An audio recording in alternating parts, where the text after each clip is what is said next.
Hi. ఇప్పుడు topic వచ్చి nighties గురించి. మ్మ్, ఒక ఫ్రెండ్, ఒక అబ్బాయి మాట, నాకు తెలిసిన అబ్బాయి నన్ను అడిగాడు మాట, ఏంటి గాయత్రి ఎప్పుడు చూసినా మీ ఆడవాళ్ళు మార్నింగ్ లెగిస్తే నైటీస్ చేసుకుంటారు, చీర డ్రెస్ ఇంట్లో ఉన్న ఆడవాళ్ళు చాలా తక్కువ అని.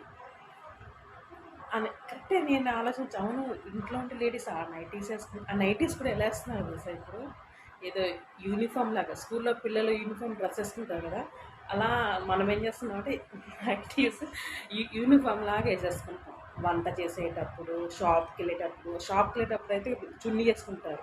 కొంతమంది అయితే అసలు చున్నీ లేకుండానే షాప్కి వెళ్ళిపోతున్నారు. పిల్లల్ని స్కూల్ బస్ వస్తుంది కదా, అక్కడ డ్రాప్ చేసేటప్పుడు కూడా చున్నీ లేకుండా వెళ్ళిపోవడం, చున్నీ వేసుకుని వెళ్ళిపోవడం, షాప్కి వెళ్ళిపోవడం, ఇంట్లో వంట చేసేటప్పుడు, తినేటప్పుడు, హస్బెండ్కి కాఫీ టీ టిఫిన్స్ అందించేటప్పుడు వాళ్ళకే మస్తు ఫీలింగ్ రావాలి. హస్బెండ్స్ ఎప్పుడు చూసిన ఈ నైటీలోనే మనకు చూపిస్తుంది, మనకు కనపడుతుంది, ఇంకేమూడు వస్తే మూడు రాదు, బయట ఎక్కడ పెట్టుకుంటారు.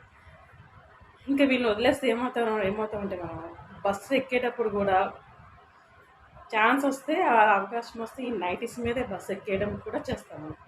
ఈ నైటీ అనేది ఎలా ఉందంటే ఒక యూనిఫామ్ టైప్లో అయిపోయింది.